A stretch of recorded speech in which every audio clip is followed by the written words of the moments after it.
I'm going to do one more for you guys, and I usually say this. Whenever I sell books or what have you, there's a price on the book, but honestly, just come and name your price. I would be glad to take whatever, and I can take credit cards and things like that. Just come name your price, and you walk away with a book, I promise you. Let's wait till I cool off before hugging me, though. Okay? Dear God. Let's see. Tris, what do you want to hear? Dirty Dimes. Oh, all right. Yeah, I can do that. I'll have to read it, though, because I have it somewhere memorized. All right. I know how unnoticeable. Well, let's go back. We're going back to the year 2000. All right. This is Ages ago. ages ago. Many, many years ago. It's like a generation, almost a generation ago. Yeah. Everyone's like, oh shit. I know how unnoticeable I am in my new uniform. My appearance must seem so uncaring because right now I'm probably one of only 3 people wearing a tie at 11 p.m. in San Jose, California. I'm 4 days and 3/8 into my new graveyard shift at Walgreens, one of America's mom and pop super drugstores. Those that use my services at night know that they can only come out once civilization, when the rest of civilization has laid its head to dream of newer, crisper $50 bills, maybe even hundreds. I really don't care. They can put the aroma of a new car in a bottle. Why not that new money smell in an aerosol can? I know I'll reek of cash when I get home. I just won't have any of my own. But I really don't care. Retail is a whore that never sleeps, constantly screwing everyone that comes in for one kiss, and I'm her pimp, selling off everything she has and everything she is. Aisle number 3 is full of Easter candy, like a pink and blue bunker of war, only the soldiers here are children armed with cap guns or silly string, or at least I assume they are, because I'm sure I'm asleep when it all takes place. This job is bullshit. Whether I'm flipping burgers or telemarketing some cheap toxic product, it's all the same. This is not what I want to be doing with my life. My new boss watches me intently. She follows behind me and rearranges the things on the shelves that I arranged incorrectly. I'm 3 years old again and I could get used to it. My new uniform fits me like a condom on a vagina or a straitjacket on a snake.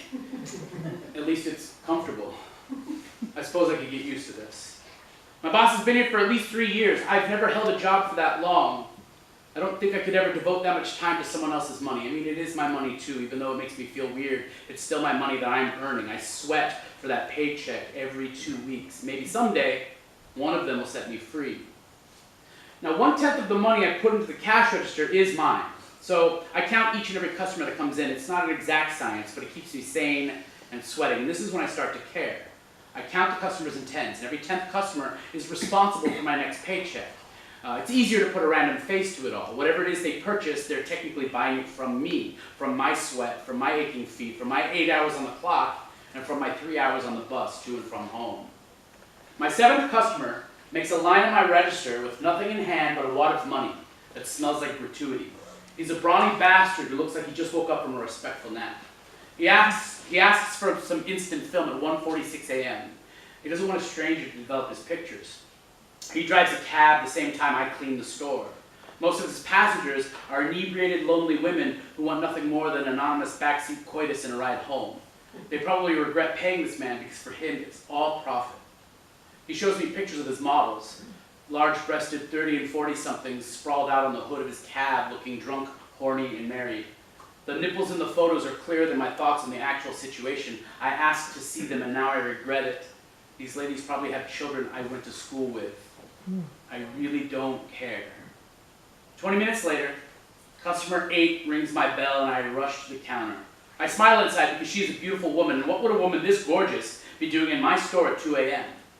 Her little red handbasket of groceries does 2 things. It immediately answers my question and it gives her a future, or at least a Saturday night, one that won't be alone, because condoms are something you buy before you need them, just in case. And she must know the man she's meeting up with, unless large condoms are a safe assumption between strangers. Maybe she's getting a ride from that cab driver, but it is my hopeful assumption that she is too young for his portfolio. I ring her up. She pulls out her checkbook. I want to laugh at her, because who pays with a check anymore? And she's in a rush, but she's decided to make her purchase with the slowest form of payment known to man. So I take my sweet time filling out the information from her driver's license because that's what it says to do in the Walgreens manual. And I'm the only one who's ever read the Walgreens manual. She never makes eye contact with me. She knows I know. And I'm the only thing in her way. Men on their way to sex laugh and brag with the cashier. But women seem to get nervous and think everyone knows what they're about to do, but I just don't care. Customer 9 makes her way to my register. She's a tired mother who works late and is probably raising her kids alone. She seems proud even though she still has her Denny's apron on. Her name tag says Tina, then Old Maid underneath it in invisible ink. I see it, and she wears it well. But all I am is the guy who rings up her bleach, detergent, toothpaste, milk, cereal, and children's cough medicine. I feel sorry for her kid. I hate being sick, but I really don't care. She takes her change and leaves with a smile, and I can only hope that I put it there. I go back to aisle 3 to continue its reconstruction, destroyed by cowboys and Indians, carelessness and capitalism. I get paid to lie.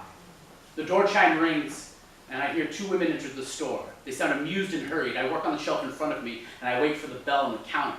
They are customer number 10, and they don't realize that they're going to help me pay rent next month.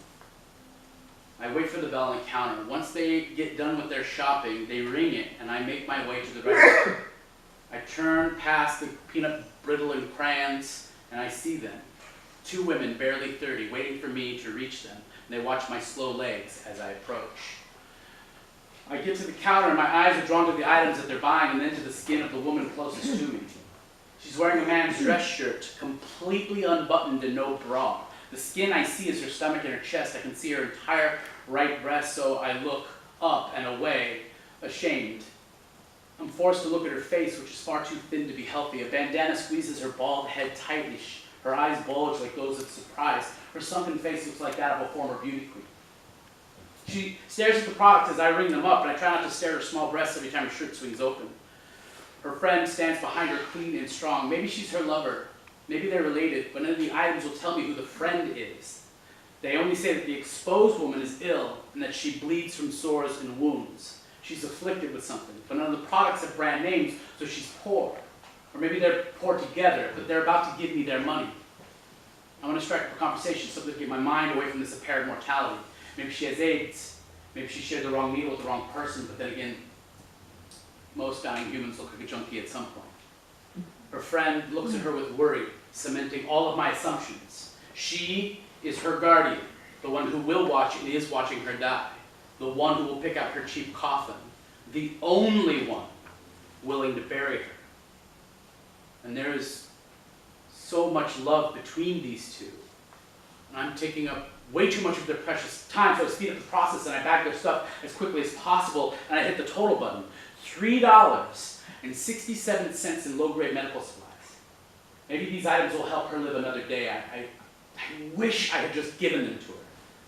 But then I would be another man reminding a living woman that she's dying. Even justice sleeps sometimes. The friend reaches into her pocket for some money, but the dead woman beats her to the counter with a handful of dimes. Dirty dimes. The kind collected in a cup on a street corner. Downtown dimes discarded by uptown businessmen and women who aren't dying this very minute. If everything would just freeze before me, I could let loose and cry and not disturb their shopping experience. But something deep down inside of me, in a place people rarely visit in public situations, there are picket signs being held up on my guts that read, "Let her see how you feel right now," and "You're just jealous because she gets to leave."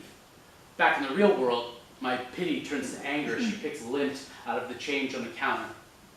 I'm upset that this nice woman is so ill, but she's cracked and smiles at me with big teeth through thin lips. She knows, I know, she's dying. She may be content with death, but now I can't allow her to be a stranger anymore. I watch her count the dimes off the counter and into her bony little hand, and I count along with her because I hope she comes up short. I take 36 dimes and I try to assume some sort of apathy, but it never works, and these women leave with smiles on their faces that I couldn't have possibly given them. For the rest of the night, I can't focus on shit. But I make sure that every customer after them gets a dirty dime in their change, and I try not to cry because Walgreens doesn't pay you for that sort of thing.